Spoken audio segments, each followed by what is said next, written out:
Odd Conduit Media. Content warning. This episode discusses the topic of self-harm and suicide. If you or someone you know is affected by suicide, struggling, or in crisis, help is available. Call or text the 988 Suicide and Crisis Lifeline on 988 or visit 988lifeline.org. 45645 in Canada and 0800-689-5652 in the UK are the numbers that you want to dial. Take action for yourself and be there for others. Enjoy the episode. The Sandman Unlocked.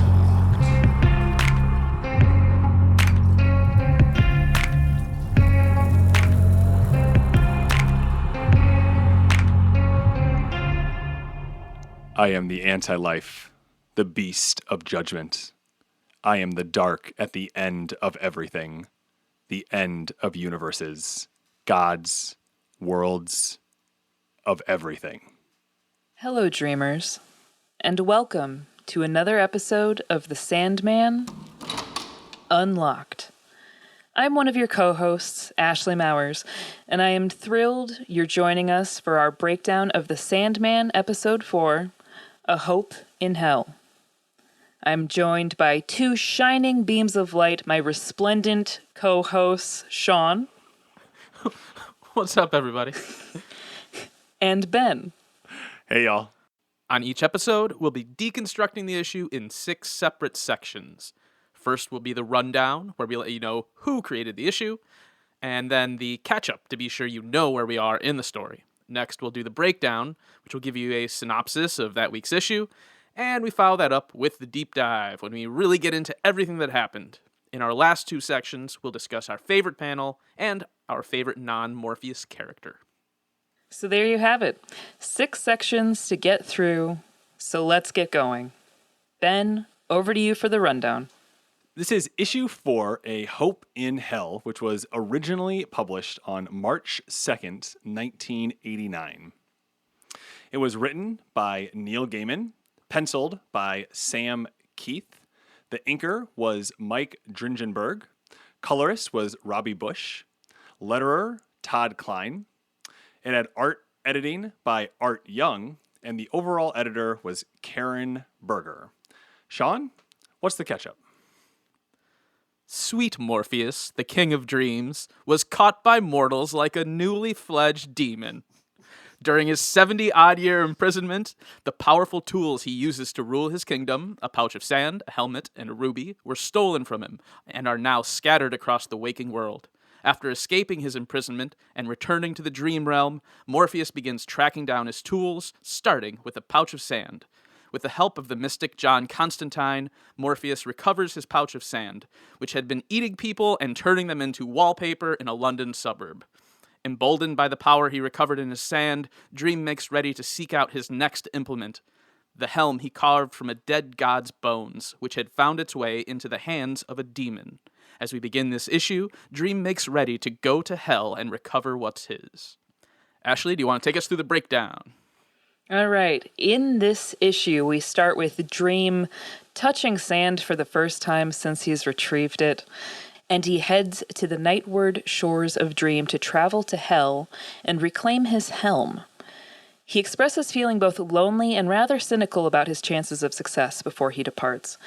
He arrives to the Gate of Damnation, punches the gong and Squatterbloat the Demon to announce his arrival, and travels further into the realm guided by Etrigan the Half-Man. After passing the Wood of Suicides and running into his ex-lover Nada after 10,000 years, he finally walks into the Hell City of Dis. There he's greeted by none other than the Lightbringer himself, Lucifer Morningstar. Despite still being greeted as envoy, he finds hell much changed. Lucifer is no longer sole monarch and instead rules as one part of an unholy triumvirate with Beelzebub and Azazel.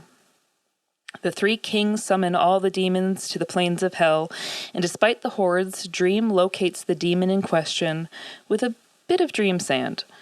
Dream submits a formal challenge to this demon, Karanzan.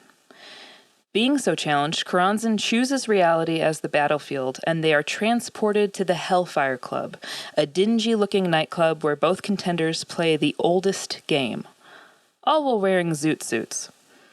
This battle of nerve and imagination ends in an arresting final display by Dream himself, rendering the demons silent and he the winner.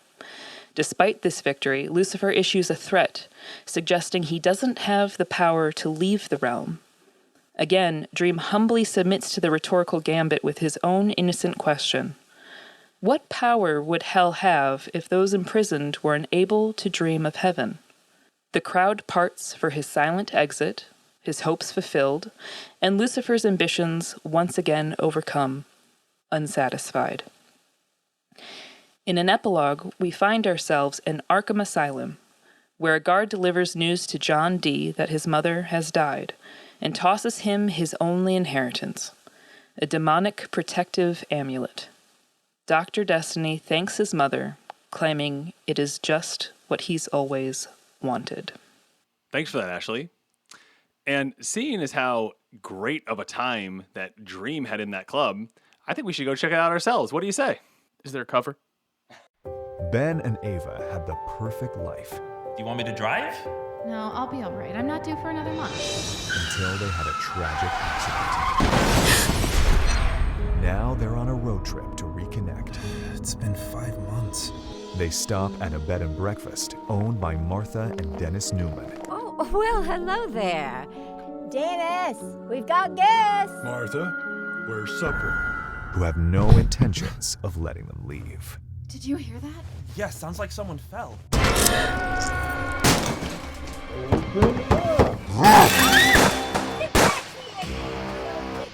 Gotcha!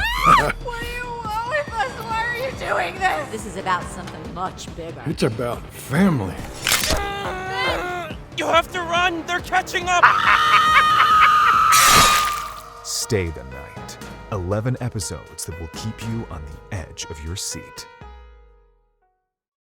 All right, so we're finally at an issue with a ton of propulsiveness, all by Dream, doing a lot of things, finding a new antagonist potentially here in Lucifer Morningstar. And so I do think it makes sense to really set the stage as much as possible and really start with who is this Satan, Lucifer, Morningstar as a biblical character, who he is in this comic book. And we just happen to have a theologian here on the podcast, so it makes sense to pitch it over to Ashley and let her go on a bit of a rant here. So Ashley, let's have it. Yes, Who is Satan? I've been preparing my whole life for this question. So odd that I wind up here. So yeah, there is a lot to discuss with regard to the character of Lucifer, both in this comic and throughout biblical eschatology. So I'm trying to decide where to start. I think I'm going to start from the very beginning and go with the Old Testament and then move from there, because there are a lot of presuppositions people take to and ascribe to the character, mainly just out of, born out of artistic imagination. There are a lot of shortcuts we take to try to create an ultimate evil in a lot of literature. So I guess I want to first ask you, when you think of Satan, the devil, Lucifer, where's the first place you imagine him showing up in Scripture? I guess I think of like Garden of Eden, like the tempting serpent. Okay, so that's exactly what most people would say, and that's a common answer. And I'm grateful that you've said that, because that is, again, what a general perception of the first introduction to Satan, to the devil, is. The serpent in Genesis, you'll be shocked to find out, is not necessarily Satan as we think of him. Because the concept of Satan hadn't been invented yet when Genesis was written. The snake in Genesis really is just meant to be a snake, period.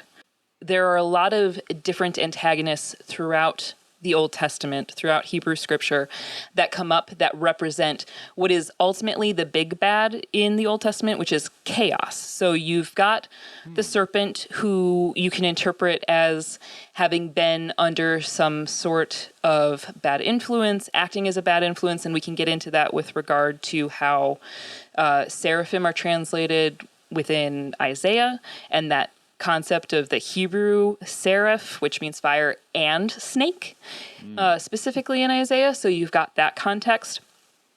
You've got Leviathan, which is a giant water serpent that represents chaos, as a mythical sea monster, as a personification of chaos, gets in the way of disorder. It gets in the way of ordering creation, as Yahweh is described as trying to create order from chaos.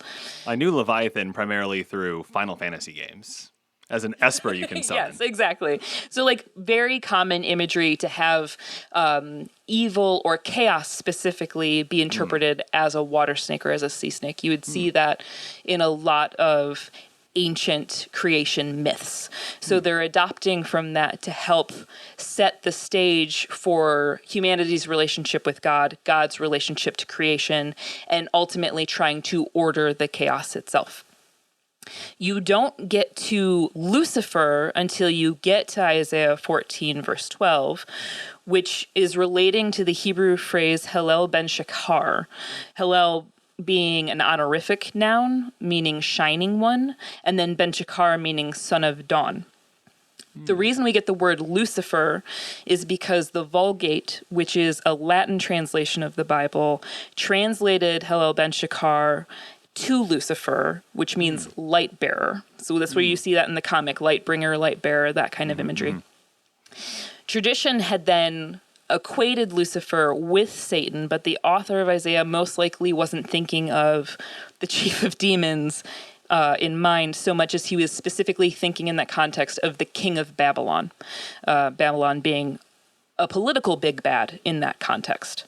So using that imagery to describe a different antagonist, but ultimately describing evil. Satan is really a word for one who accuses. So when you say Satan, it's actually the Satan. It's not a proper noun. So when you get the Satan, you get the accuser, the one who accuses, the adversary. So that can get confusing for people because you just shorten it to Satan and then it becomes a name, and it's not a name. It's just a general noun for accuser. And it occurs 9 times in the Hebrew Bible, 5 times to describe human military, a political or legal opponent, and then 4 times with reference to a divine being specifically. So it's always the Satan. So when if you just casually happen to read your Bible, if you come across the word Satan, add the in there and say the Satan. With like a little carrot. Like a little carrot, the... Exactly. If you could just start sort of editing your own Bible to add these notes as we go along. Just some marginalia. Like just some brief just some brief marginalia, Right, exactly. For your own sort of comic book devotional process. That would be really helpful probably for your interpretation. Do that in your Bible, not your comic books, please. That doesn't belong there. No marginalia in the comic book, Sean. No. Okay. Well, are Post-it notes okay? I got to draw the line. Like a little Post-it note? I don't know if how good the glue is for cool. paper. I'm never adjusting my camera so Sean can see my copy then. This has scared me. The concept most likely is coming from the judicial life of Israel. So there are lots of acts of interest for justice, therefore the interests of God. And so you see this the most in the book of Job, where you have the function of the Satan being demonstrated in this grand dramatic narrative where the Satan is raising questions about righteousness and who is righteous and who can stand before God. So Satan is functioning as a role of prosecution for God and, assessing the saints. So when the Satan suggests that Job's righteousness is superficial, he's kicking off that inciting incident, and then we get that whole story of Job going through several trials and tribulations, and then ultimately getting to the point where he questions God's goodness, and then God comes back and says, I was there from the very beginning. I've had you from the very beginning. Who are you to question me, ultimately? And then reinstates all of his wealth, his family, like tenfold. So the Satan, again, functions as that prosecutor role to really be kind of a refining fire in some ways and point out where someone who claims righteousness might actually be pretty flimsy in having claimed such. You also see this in Zechariah 3, verses 1 through 2, where Yahweh then rebukes Satan, who is ready to accuse the high priest Joshua, shifting the role as a servant of God to an accuser of the saints. So you go from Job, where he's serving God in a sort of clarifying way, and then towards the end, he takes on a slightly sinister tone. And then in Zechariah, he's completely just going after people. And that's where you see the enmity between the Satan and humanity develop. And that's carried out then through the New Testament, which people might be a little more familiar with, where Satan regains or retains that Old Testament function, continues to have access to God. You see that frequently in Christ's remarks on Satan having, quote unquote, fallen from heaven, suggesting he's no longer serving in the court of God. You see this in Revelation, you see this in Luke, John, etc. And it's interesting because that's where you start to see more of a dualistic or diametrically opposed nature between Satan and Christ, because where Satan would act as prosecutor, Christ, for lack of a better word, would be defense attorney in some regard. So you see that redemptive work coming through in Christ. If we're going to follow that courtroom analogy set up in the Old Testament, then Christ sort of wipes away the debt. He's at odds with Satan's role.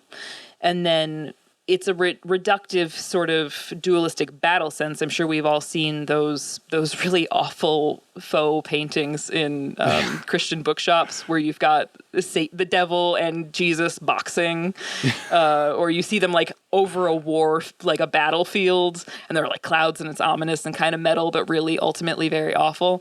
That's not canonical? I thought... You know what? Shockingly, not so much. I've read the Bible. It's been a while. I just had always assumed, like, this must be true. Like... Yeah, totally. This is scripture. You'd be so sad to hear how many times I've had to point out, no, that's not it. Like, they're not playing chess in the sky. Just please. But that's where you get a lot of that imagery. It then deepens our understanding of Christ's temptation in the desert, because then you have Satan fulfilling his Old Testament role of reviewing the righteousness of one person and sort of questioning and trying to tempt and get people to falter to really assess, are they righteous, are they not? So you've got this character who's kind of been heightened throughout medieval art and imagination and scholarship. Really, ultimately, that's been a way to grapple with the difficulty and problem of evil in the world. You see it much more clearly in the Old Testament, and you see it within not only ancient Israelite culture, but also in Jewish faith. Just the idea of evil and pain being much better understood than frankly, in Christianity a lot of ways, because especially in modern Christianity, there is this discomfort with pain and with suffering. And so what do? We blame that on the devil. Let's get it out of the way. Let's blame everything on that, when really it's just a helpful way to understand the concept of, why people may choose to do really evil things, and the fact that evil exists in the world. It's one way of sort of anthropomorphizing and containing that evil so we can understand better our role within the world. So then we kind of have this anthropomorphizing of this idea, and then in the comic we have that represented here by this fallen angel Lucifer, who is now in a three-way ruling of hell. And Sean, I thought we could slide over to you to kind of expand on, what is kind of going on here from what we can tell so far in hell. We have legions of demons. We have 3 rulers. Just give us a snapshot of what is Dream walking into when he originally expected something much different. He expected a single monarchy ruled over by Lucifer, and he is walking into a different situation. Yeah, good question, because we are in a very particular hell here. And if you just knew the pop cultural kind of sense of what, or religious sense of what hell might look like, you might be like, hey, why is it ruled by a triumvirate? Who's this little yellow demon guy, and why does it matter if he's rhyming or not?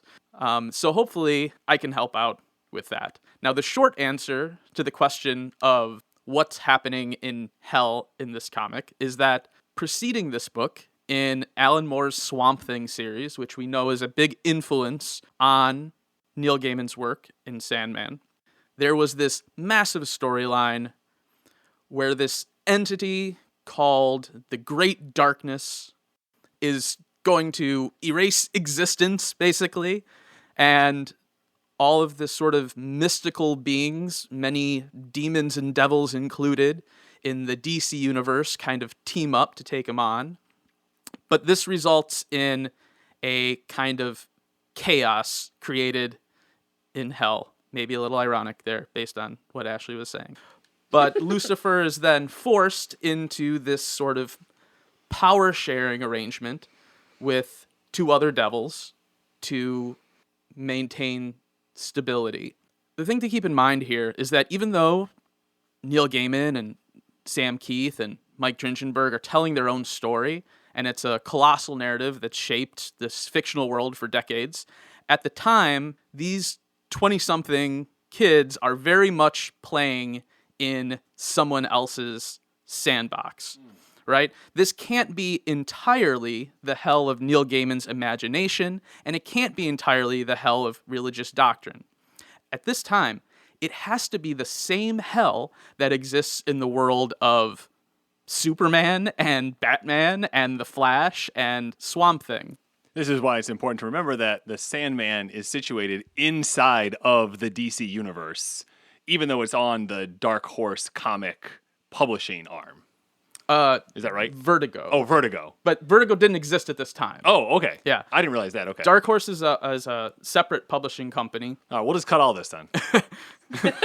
Well, I did like that comment, though. Can we just keep going with most of that? Sure. Keep it.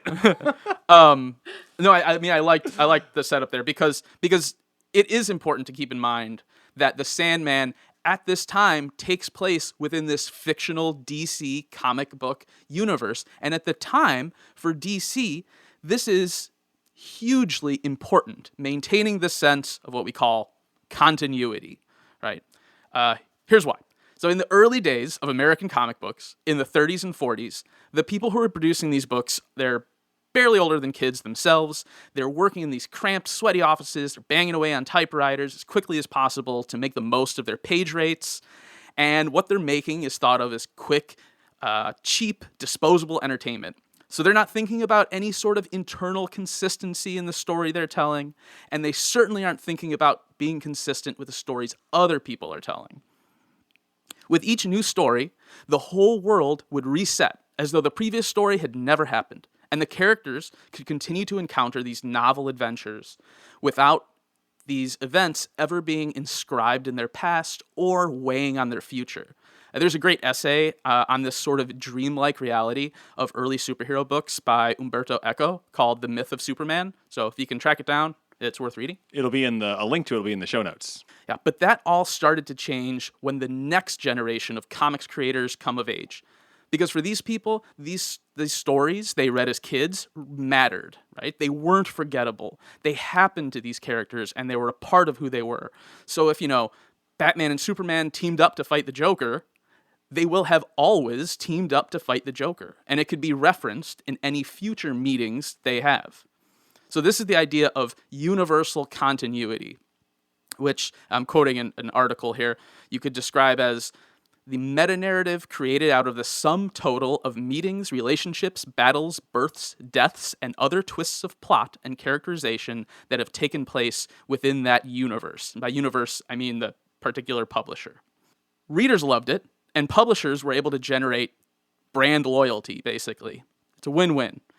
But, as you might imagine, over 50, 60 years, this gets really complicated. And I'd like to share a little line from Marv Wolfman here. He was one of the biggest comics writers of the 80s, so contemporary of Neil Gaiman.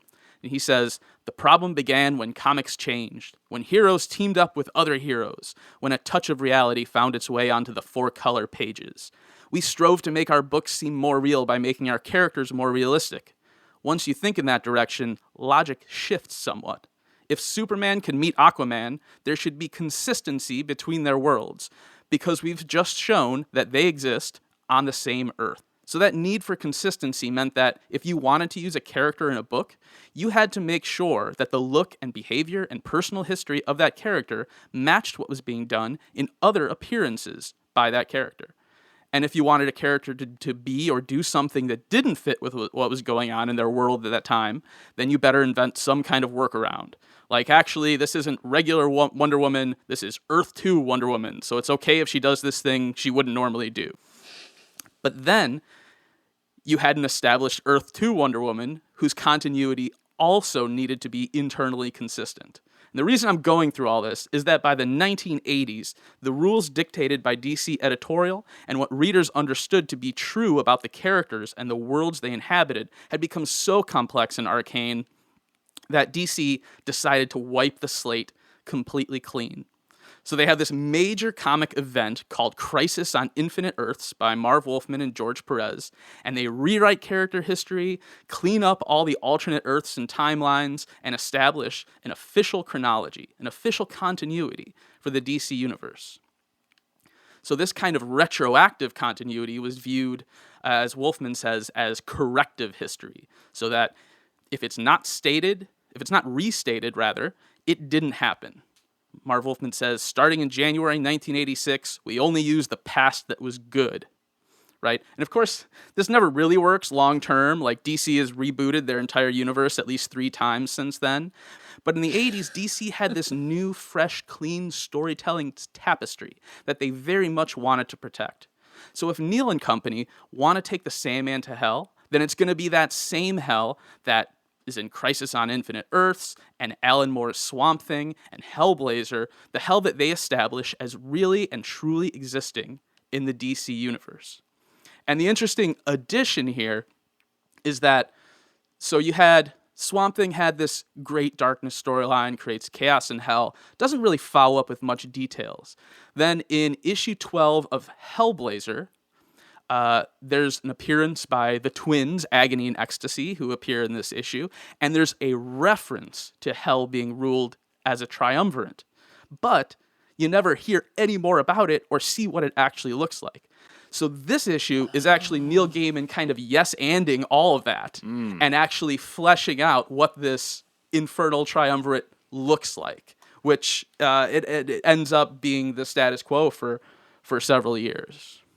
So, and I think this is something that you all actually have covered on the other podcast you're on, the MinMax podcast, specifically around Star Wars. That might be something that people in a contemporary setting are a bit more familiar with, that when Disney purchased Star Wars, they went through everything ever created, and they did some creative editing, which maybe, Ashley, you could give us. Kyle's not in the room. He may not listen to this, so it's okay. So just 30 seconds, just what did they do? And then we'll jump into the next thing. Oh, woof. You're really giving me a lot of credit here to remember the entire history that Kyle brought us up on, because he really is our Star Wars scholar. But from what I understand, the big issue that quote-unquote real Star Wars fans have with regard to the continuity of the canon is that they don't include the books, because those were created prior to a lot of this other lore. Right. And they were marketed and they were encouraged and then suddenly just thrown out as far as source material was concerned. So that's why you get a lot of upset people with regard to continuity and Star Wars and such, and like what's referenced and what's not, and what's hinted at kind of playfully, like, oh, we know what you want, wink, but then not giving it to them. Which is where you might hear it referred to as Star Wars Legends. Yes. And that's exactly what it is. It's like, oh, well, that maybe that happened, but it's a legend, which we're also getting right now in the 2 shows right now that are just crushing it, House of the Dragon and the Rings of Power, where they are, they're TV shows, just like what we're doing in our other episodes, right, where we talk about the TV show. Like, they're a different medium. You have to do different things. They do a lot of combining characters to make one full character instead of a bunch of half characters, which when you have 1,000 pages, you can go on and on about all sorts of half characters, but you do need to there has never been a worse time to be friends with Tolkien scholars right now. Oh my because goodness. it's my whole feed is just constant complaints right now. So let's stay in hell. There was a demon, Etrigan, who was the envoy for Dream when he showed up in hell. Who was he? What's his deal? Why is he so cool? Sean? Why is he so cool indeed? I love Etrigan the Demon. It's just such a great character. Okay, here's what he's about. In the early 70s, Jack Kirby, the king of comics, the guy who created or co-created almost every Marvel superhero you could name, probably the most imaginative and visually exciting artist to ever work in the medium, makes the jump from Marvel over to DC after falling out with Marvel. And it's a big deal, right?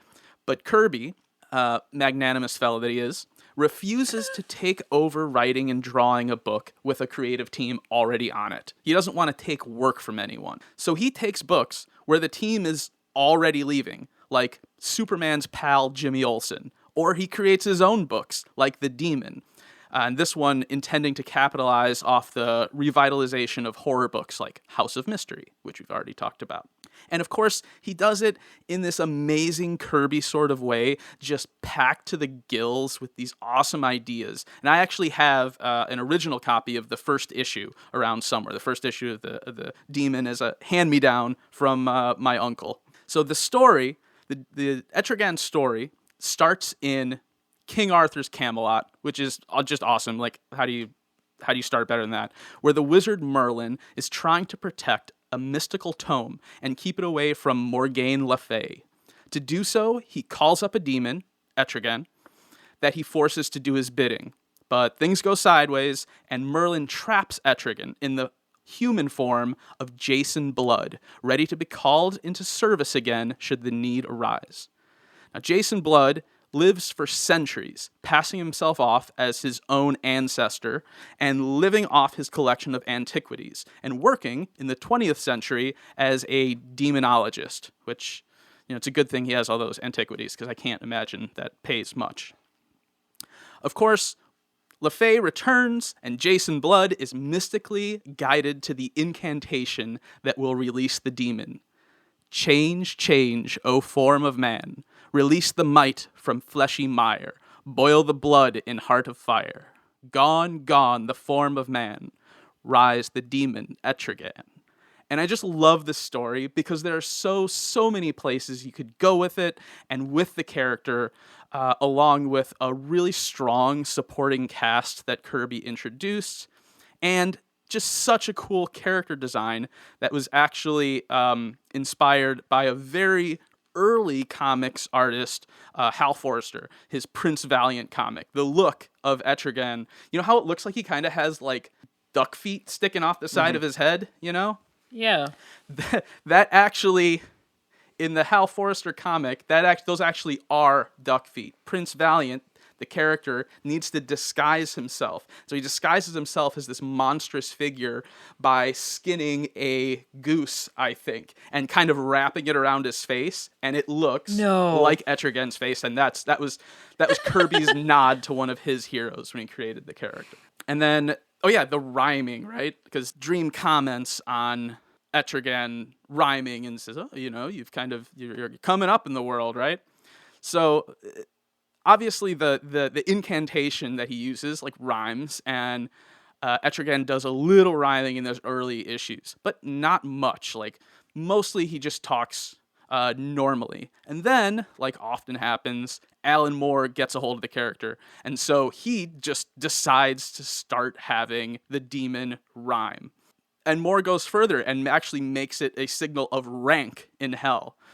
So Gaiman has kind of keeps going with that and sort of plays on that idea that he didn't always do this, but now he does by saying, you know, you've risen in hell's hierarchy, I see.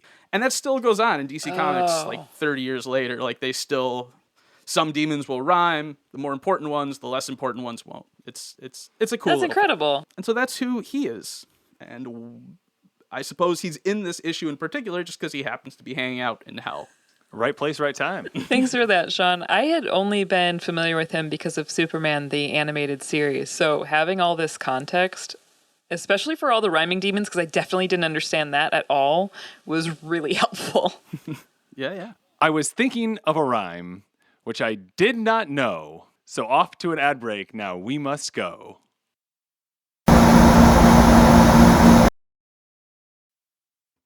Content warning. In the following section of this podcast, we discuss the topic of self-harm and suicide. If you or someone you know is affected by suicide, struggling, or in crisis, help is available. Call or text the 988 Suicide and Crisis Lifeline on 988 or visit 988lifeline.org in America, 45645 in Canada, and 0800-689-5652 in the UK. Take action for yourself and be there for others. Enjoy the rest of the episode. All right. Ashley. We obviously have a construction here of hell that may be familiar to those that read Renaissance Italian poetry, and that is of Dante's Inferno, and the construction of hell in some of the different zones, areas that Etrigan ends up taking Dream through. And the first place that we start are in the Suicide Woods. And I just thought you could kind of take us on this journey that Dream wanders through, noting that Dante's Inferno is an epic that is thousands of lines long and may be hard for you to summarize. Yes, thank you. So when we have Dream walking through hell, you've probably not taken a high school English class anytime recently, so the imagery won't come to you all that quickly, but I'm sure Sean is very familiar with the Divine Comedy. No? I thought for sure. I didn't mean to call you out, bro. I'm sorry. No, that's okay. It does seem like you would be really familiar with it. Well, the thing is, there's a pretty vast amount of like literature and even like Western literature, so you have to like specialize pretty specifically. And medieval Italian poetry was not within my specialty. It's not for everybody. Especially when you've got what's basically like the very first burn book ever created, because Dante's writing about people he knew or knows that were like in Italian society. So it's honestly, if you know anything of Italian history, it's a very funny thing to read, which you wouldn't expect, despite it being called the Divine Comedy. The Divine Comedy. But a medieval diss record. Yo, like one of the basic first kind ever of, a little bit, just a little bit, except there's like no That's retort. incredible. Yeah. Dante got bars. He basically goes on to put very specific people from both the church and politics in certain circles of hell, while talking about like how kind and empathetic he is to the people he comes across in hell, which I find hilarious. But the reason that I'm bringing it up here is because we find Dream being led past what are called the Woods of Suicides, and that is an actual place in the Divine Comedy, in the Inferno section in Canto 13. So in Canto 13, we have a wood described to us where those that have forsaken their own lives, and so the suicides, and then those who have forsaken their own goods, so spendthrifts, exist, and that's in the second level of the 7th circle of hell. So suicide victims are condemned to... And just real quick, on the circles, you want to be further away from 1. Is that accurate? No. 1 is where people who couldn't have become Christians because it didn't exist. It was before their... Or it was after their time go. So...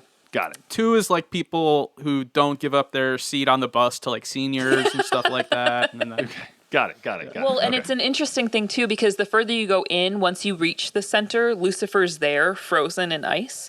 And when I'm trying to remember what order it goes in, they like climb up him and then reality shifts and gravity shifts. So then suddenly they're climbing down him. And I can't remember if they climb down and then go up, or if they go up and then climb down, where like it flips because it's meant to be like the center of the earth. Yeah. So it's a whole thing. There like geography is involved.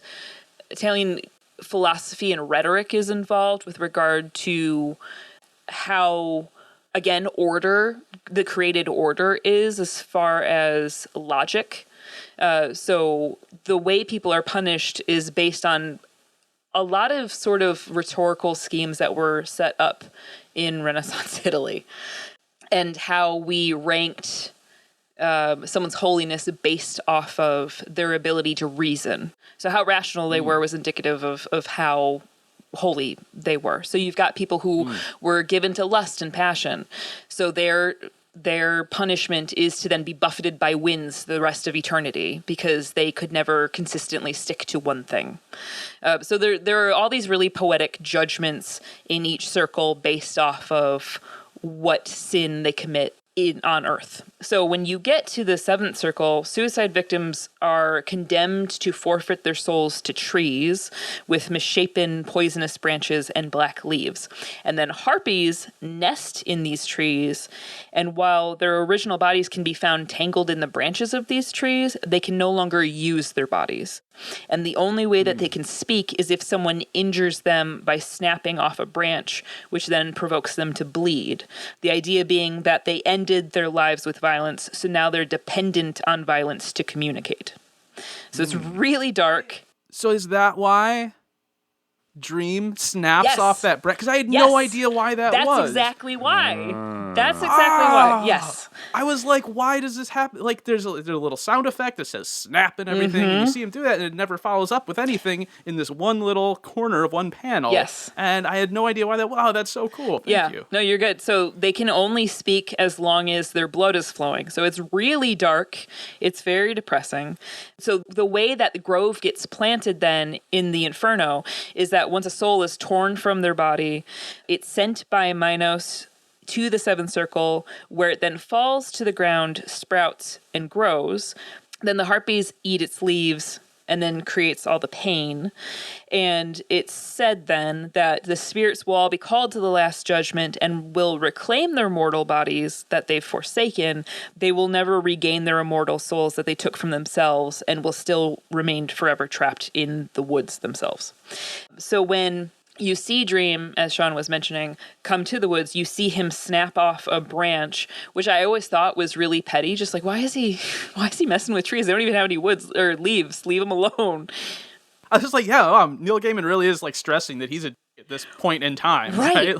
Right. But if you really think about it, and you think about what these woods are meant to resemble, and you think about Dream's own relationships with the people that are closest to him, we see this on the next page a little bit, and readers for the first time won't have any context for this character necessarily, but the woman that he encounters that's in the jail cell on the next page, he condemns to hell. The glass shard lined jail cell.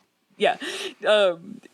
He basically condemns her to hell because she commits suicide after abandoning him in the wake of her grief of her own kingdom, her own tribe.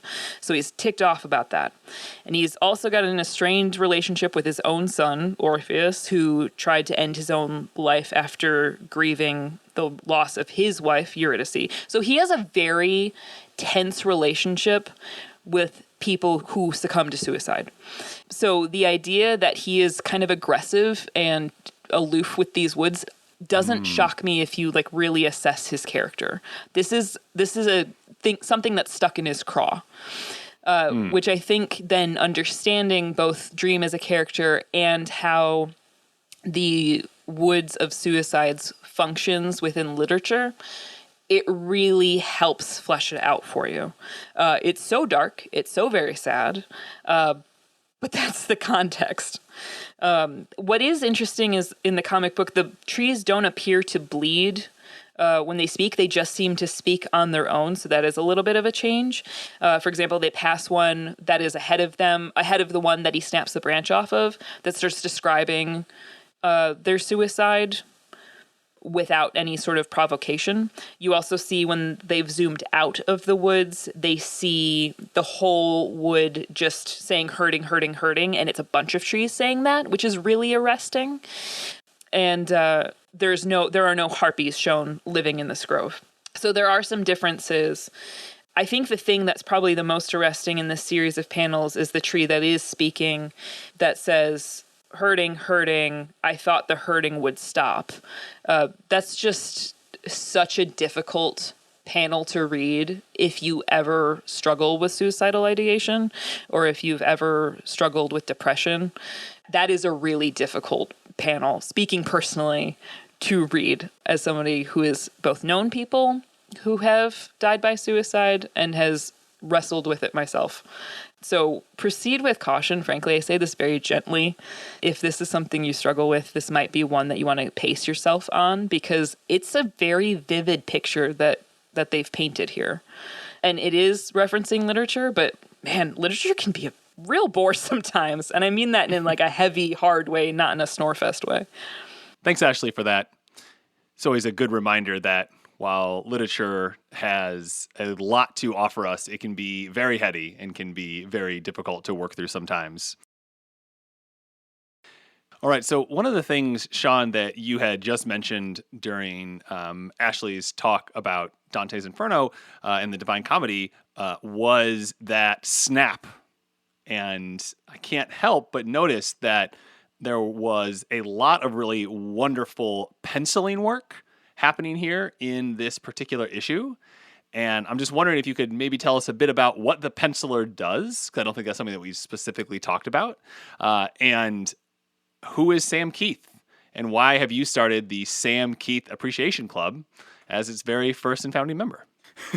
Yes, we will call the Sam Keith Appreciation Society to order now.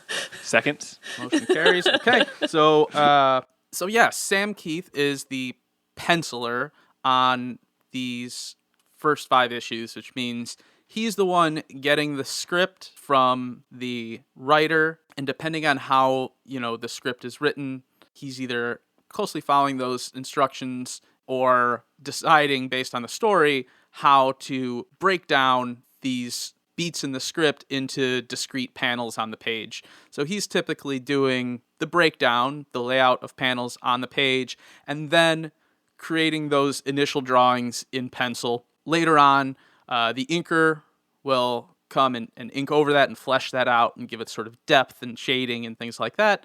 And then, there'll be coloring and lettering later on. But in terms of art, we typically think of the penciler as having, the greatest influence on what you're seeing on the page. And, there's a lot of variety in there. Like, a penciler's work could look completely different based on who the inker is or what the coloring is like. But oftentimes, the penciler is the one who gets the most credit. So I'm going to give Sam Keith a lot of credit here for this absolutely gorgeous issue.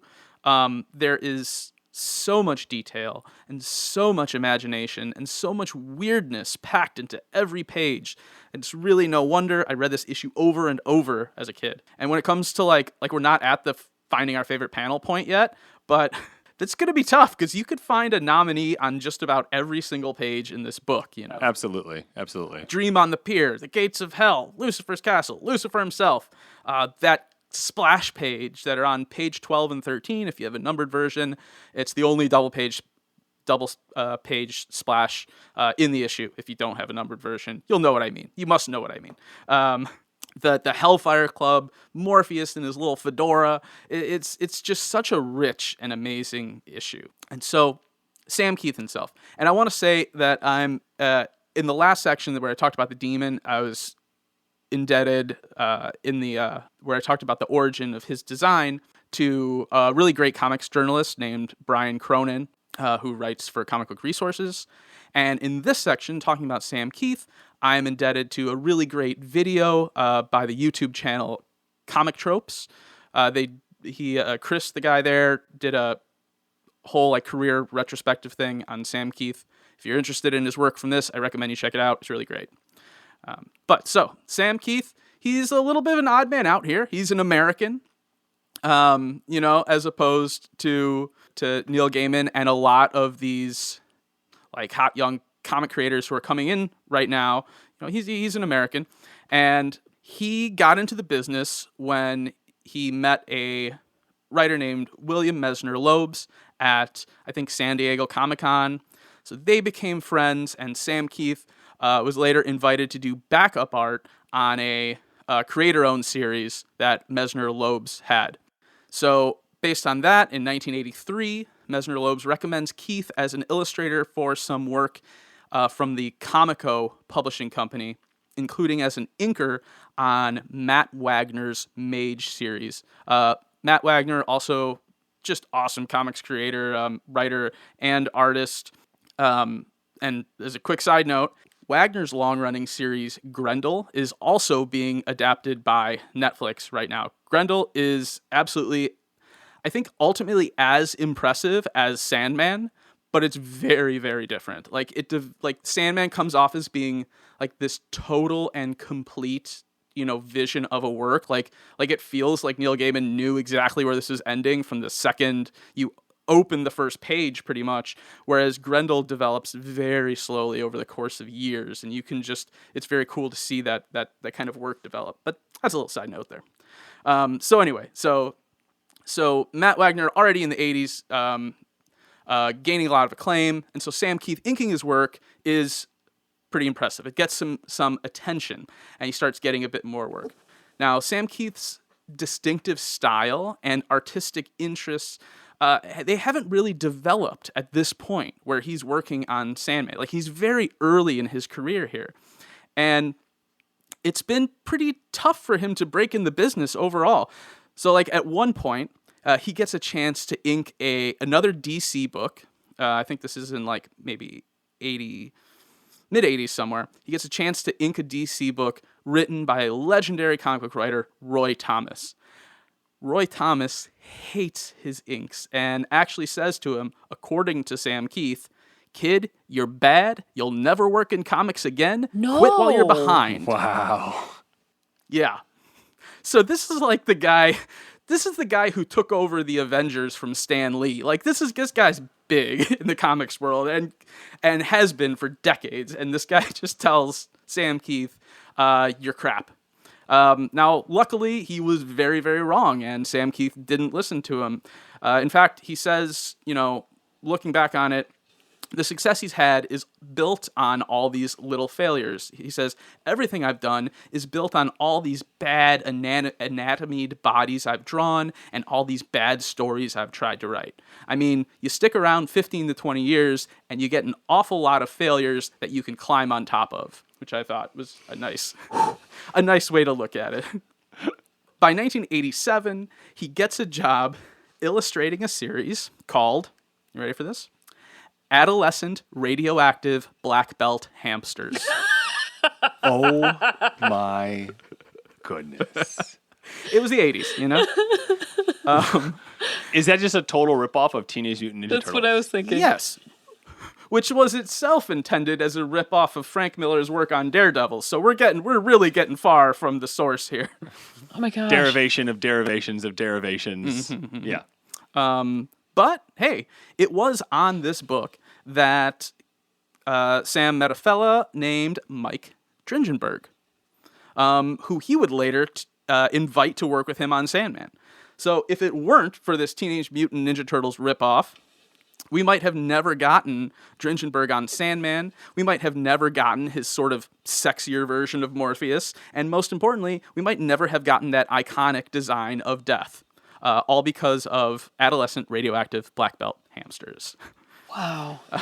So Amazing. Sam. yeah. So then in 1988, Karen Berger gets wind of Keith's indie work and recommends him to Neil for Sandman, which actually ends up being a bit ironic because Berger and Keith do not get along one bit, apparently. Now, I would put Karen Berger on like my Mount Rushmore of comics. I absolutely adore her and think the work she's done is just like staggering in its importance to the medium. But according to Sam Keith, he says, at the time, all I could do was think of how I wanted to be drawing any other book but that one, because I didn't like my art on it, and I was fighting with the editor really hard. She would say, I'm thinking of whether to fire you today. Oh my gosh. I would think, yes, yes, yes. Like, that's a messed up work environment there. That's horrible. You know, he actually even wanted to paint the panels and then go back in and do the line art. But according to him, Karen Berger said, no, that would be too expensive. And so he saw Dave McKean doing these mixed media, really cool covers. And he's like, okay, but it's too expensive for me, I guess. You know? So there was some, you know, it wasn't a great collaboration. I think the nicest thing Sam Keith said about it, about himself and about this arrangement, was that he felt like Jimi Hendrix playing in the Beatles. You know, not that there was anything wrong with them really, but it was just an arrangement that didn't work. But you know, looking at how stunning this issue is, it's hard to believe the collaboration wasn't working out. I do sort of think you can see it a little bit in the previous issue, in the Dream of Me one. Maybe just misalignment, lack of enthusiasm on Sam Keith's part. I don't know. But with this issue, Neil was trying to play to Sam's strengths. He set this issue in hell for him to draw those really cool, sort of exaggerated figures that Keith can do. Ultimately, it wasn't enough, though, and Sam Keith left after one more issue. Now, in subsequent work, his style would develop in really interesting ways. Like, Keith loves those exaggerated, cartoonish forms that still manage to keep this sense of depth and gravity to them. His superhero figures are these hunched, hulking, and hairy sort of brutes, making him a great fit for characters like Wolverine and the Hulk, etc. But his most memorable work is probably The Max, which he produced as a creator-owned series for Image Comics. He was actually, invited in as the first wave of comic book creators who were offered an Image book after that initial group who formed the company, who founded the company. In that very next wave, Sam Keith was invited in to do and own the book that he created, and what he created was The Max. It was later turned into a brilliant and groundbreaking animated series on MTV. If you can find it, I would encourage you to watch it. It's just like, if you like animation, it's very cool, and it's very different than anything that was being done at that time. The Max, on one level, it's the story of a big, hairy, homeless guy who thinks he's a superhero in a dream world called the Outback that's ruled by a jungle queen and threatened by the villainous Mr. Gone. But it's really the story of Julie Winters, a social worker trying to overcome the trauma of a violent assault in her past. It's a series that was ahead of its time in its treatment of trauma and recovery, of mental illness, and in its deconstruction of the toxic hypermasculinity in superhero comics of the day. It's a great comic and an even better cartoon. Check it out if you can. And that's Sam Keith.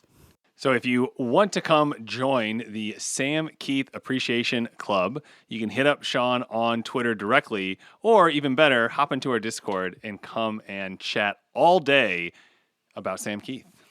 As the last topic for today, we're going to go back over to Ashley, and we're going to talk about Eschatalogical Oblivion and Nothingness in the oldest game. This is what Dream and the Demon, the Corazon, were playing at the end of the issue to get his mask back. Okay, yes, I promise I'll make nothing fun for you guys. But just to review real quick, because I've brought it up in the past, eschatology and the idea of the eschatos is a Greek term, which means last thing. So eschatology is the study of last things, judgment, death, etc. And obviously we're in hell, and they're playing this game, the oldest game, that has to do with the imagination and trying to outsmart or best your opponent by having their imagination run out, ultimately. So it's pertinent to the story of this specific issue. And Oblivion obviously being the destruction of all things, and that's kind of how the oldest game starts to end until Dream pulls something out that really is very arresting to the entire room. I find this conversation really hilarious because, for context on myself and my own life, the last dissertation I wrote was specifically about nothingness, found in a different set of works. So I really do feel like this is a weird time for my own academic knowledge to be coming to play. I could have never prepared for this better, nor could I have anticipated this moment. So I'm very excited. So to understand where I'm coming from when I'm reading this issue again, looking at this oldest game and seeing how Dream pulls a win from thin air, is I am thinking about two very specific terms, eukontic nothingness and meontic nothingness. And these are Greek philosophical terms. Eukontic nothingness being the kind of nothingness that you would typically think of, like pure lack, absolute nothing, negative nothing. Gertrude Stein once said, there's no there. So that's what you're trying to not think of when you're thinking of eukontic nothingness. It's the absolute lack of anything. There's no potential. It's void. Meontic nothingness is like a blank piece of paper. There's potential there. It's nothingness you can do something with. So if you look at a blank piece of paper, what's on it? Nothing. But there could be something. That's meontic nothingness. So when they're playing the oldest game, Karanzan attempts to win by trying to describe ultimate oblivion, what he would imagine would be success in this case. In his scope as a demon living in hell, what a win would look like would be ultimate oblivion, the absolute lack of anything, thus introducing this idea of eukontic nothingness, absolute void. And he thinks he succeeded. He's very confident in this answer. He feels like he's successfully led Dream into this dead end. But then you have Dream take that idea and that confidence and completely turn it on its head, reimagining this eukontic nothingness into a meontic nothingness, this potential-filled space, this blank space where hope thrives.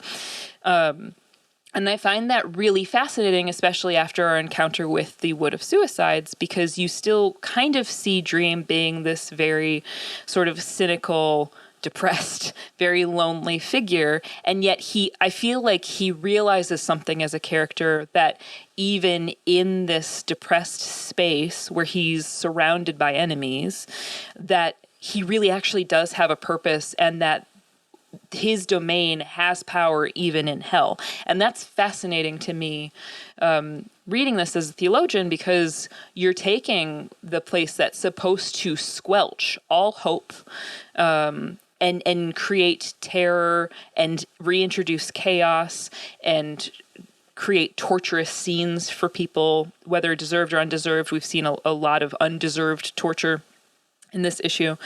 And to introduce hope in this space first, to take this character who is depressed and lonely, place them in the worst place possible, and that's when he realizes the power of his own domain and what dreams can offer, even the tortured and the hellbound, is incredible.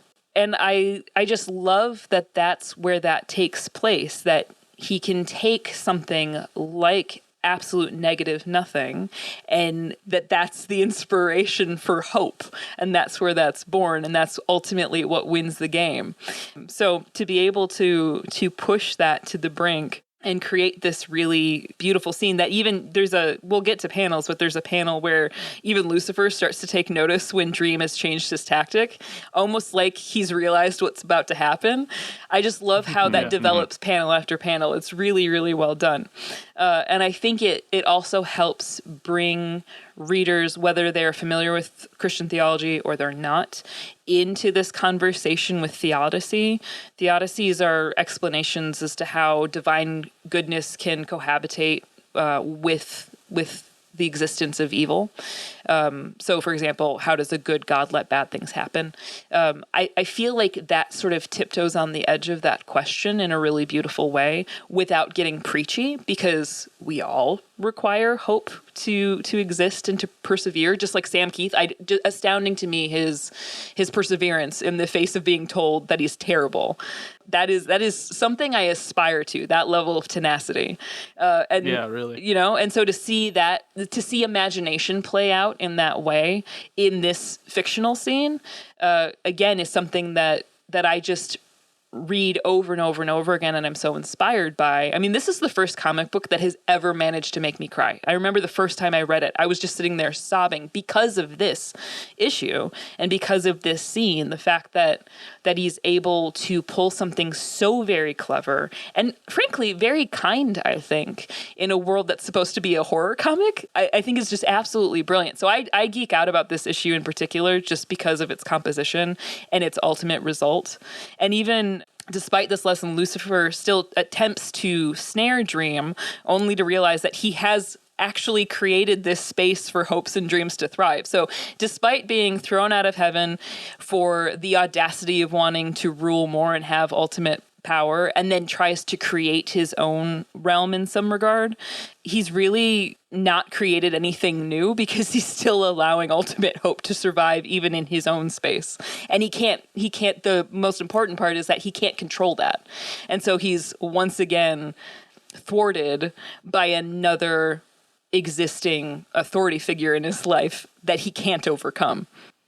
Well, and it's the way that Dream, as we've seen him for the last 4 issues working towards this spot, and to think that the thing that is going to get him through the situation that he is in is a reflection back of himself onto this domain in terms of hope, is really powerful and a really amazing place for him as a character to be able to pull that from, because we don't really kind of see this in the comic or have any real good idea of how much time, which I'm going to put in quotes because this is all, it's all a bit different in how they experience time. But very close together, I think, is a reasonable assumption to make from he was probably in his mind in that glass cage moments ago is how it would feel. We know like 3 days went by in the Constantine issue. Right. We know there's 3 days. I think that's it. I think that's so. The only time he gets to sand, goes home, goes to hell. Yeah. Maybe the journey to hell takes across the plains of damnation take a half a day to walk. I mean, it doesn't seem like it takes too long of a time, right? Because they only show us a few scenes, and so he was just trapped in this glass jail for 100 years and had a lot of self-doubt and a lot of other things going on, and just how he chooses to win here, because I don't think there was ever a doubt that he was not going to be able to win, but the path he decided to go was admirable. Yeah, it's great. I mean, yeah, I think you guys have said it all, but this was the highest selling issue of the comic up until the first appearance of Death, and I think it's because it's so perfectly constructed. You have those initial mentions of hope that start the issue. It happens a few times, like when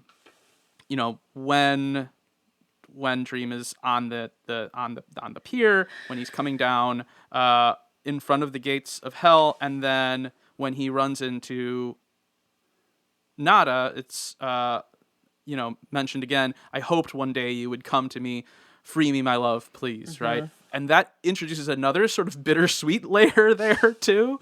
He's intimately acquainted with the importance of hope under conditions of despair, both as the being experiencing that and as the being causing that, right? And the game itself, I have not really encountered anywhere where Gaiman talks about constructing the rules for that game, whether that came from some sort of 60s fantasy novel he read or something like that, or if there's something in comic history to draw from. But it seems so perfect that these metaphysical beings would do combat in the realm of metaphor and imagery, right? Like, it's just so perfect. Yeah, I tried Absolutely. looking for some sort of history on the oldest game, and I couldn't find anything, but that doesn't mean that I did an exhaustive search. I just really tried to find any little snare to go through, and no threads. All right, so hear me out. Producer Pat here.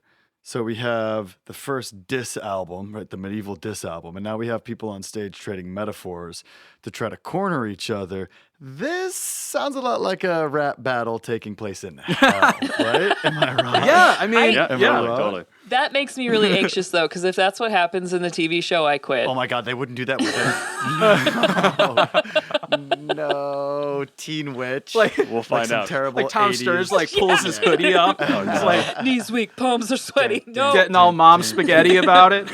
Nah, that's totally unacceptable. They won't do it, will they? Oh, wow. Ashley, thank you so much for bringing me down here to the Hellfire Club with you. This has been a really amazing evening. Thank you. Yes, no, I've met all of my best friends here. We come here every weekend, usually around 6 o'clock. Yeah, the stakes here seem pretty tense for a normal night. I really wonder kind of what's going to happen. It seems like the universe might end based on how this goes. Ben and Ava had the perfect life Do you want me to drive? No, I'll be all right. I'm not due for another month. until they had a tragic accident. Now they're on a road trip to reconnect. It's been 5 months. They stop at a bed and breakfast owned by Martha and Dennis Newman. Oh, well, hello there. Dennis, we've got guests. Martha, where's supper? Who have no intentions of letting them leave. Did you hear that? Yeah, sounds like someone fell.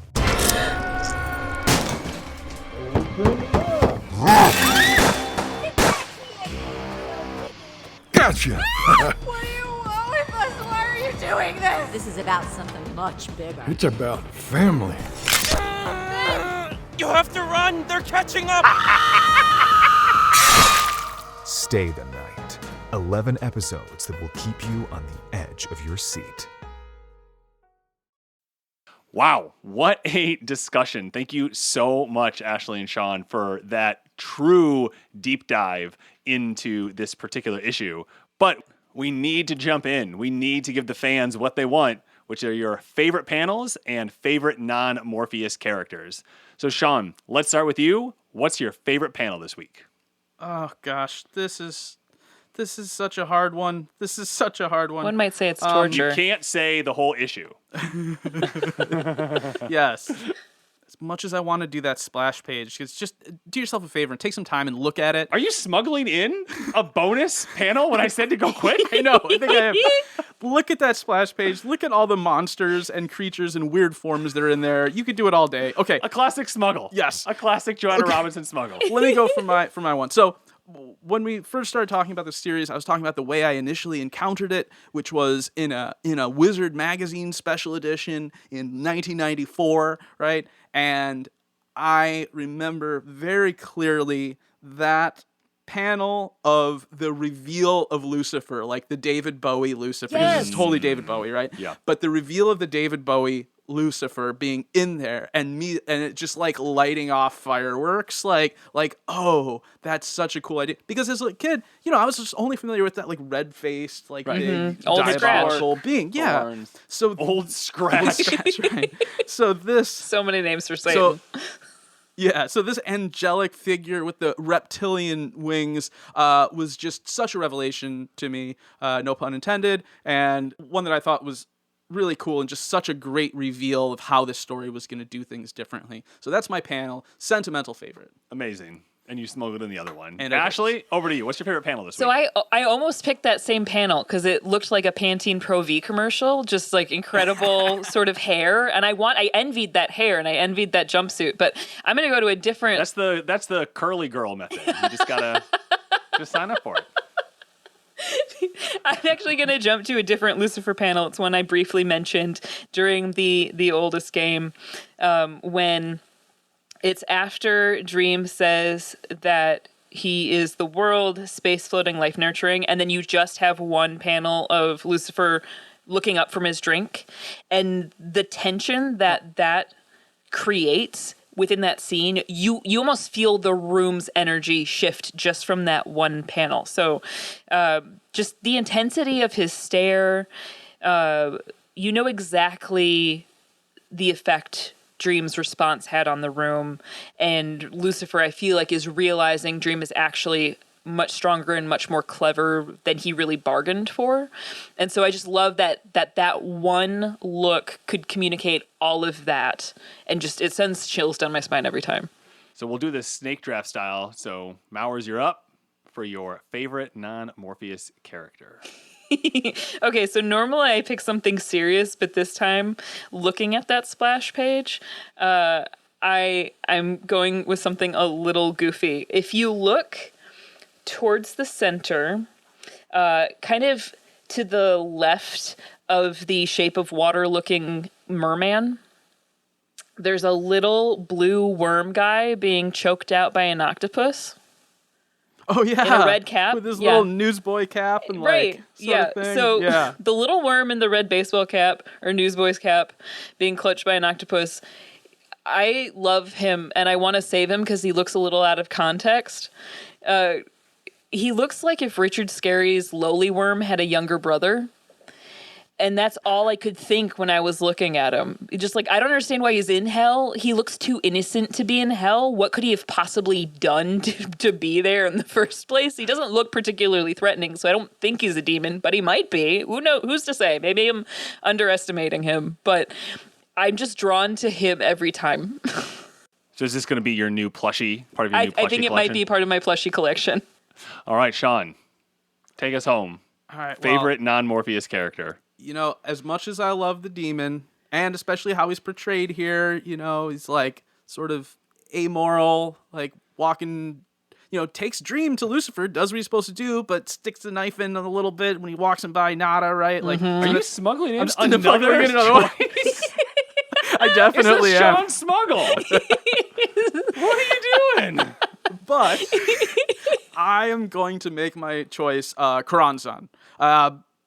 Out of pity, because this guy had no idea what he was getting into. Like, he was so overmatched and so, like, confident, like, dressed up in, like, his fishnets and his torn, like, shorts and all that, just, like, taking everybody to the club, like, this has his whole vibe. He's thinking, I'm gonna run this, I'm gonna be a boss, and he just blows it completely. And I just love his face when he realizes he lost. Like, that there's that three panel row across the top where he's trying to think of an answer to I am hope, when he just is like, I don't know, and he just like looks down so brokenhearted, you know. So out of pity, poor Karanzan, I'm gonna give it to him. Excellent. Well, thank you both so much for a riveting discussion. Ashley, you lent us your expertise with a well-studied background of Satan, the Satan, as well as hell, especially the version that we get in Dante's Inferno. Sean, you filled us in on DC Comics universe, continuity, why it's important, and how Neil Gaiman basically had a clean, fresh new start to work with within DC, specifically when it came to the triumvirate ruling hell. I think we can all agree he uses this canvas masterfully. Thanks for all the info on penciling as well. Shout out to Sam Keith. Hop into our Discord to join that fan club. A common thread I noticed in both of your deep dives is a long literary tradition of rewrites, derivations, and reinterpretations. I'm really looking forward to next week when we discuss Netflix's reinterpretation of this issue for the big screen.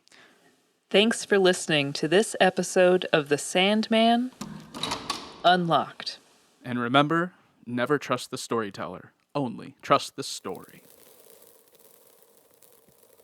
Thanks for tuning in to the Sandman Unlocked, an Odd Conduit Media production. You can follow us on Twitter and Instagram at Sandman Unlocked. Join us on Discord as well.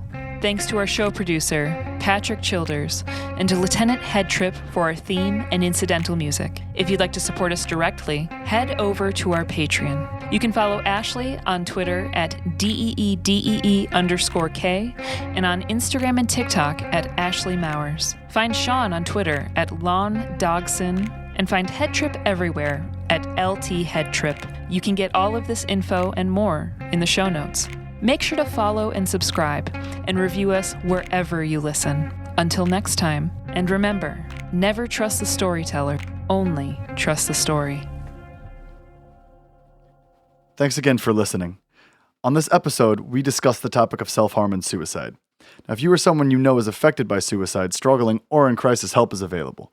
Call or text the 988 Suicide and Crisis Lifeline on 988 or visit 988lifeline.org. In Canada, you can dial 45645, and in the UK, 0800 689 5652. Take action for yourself and be there for others.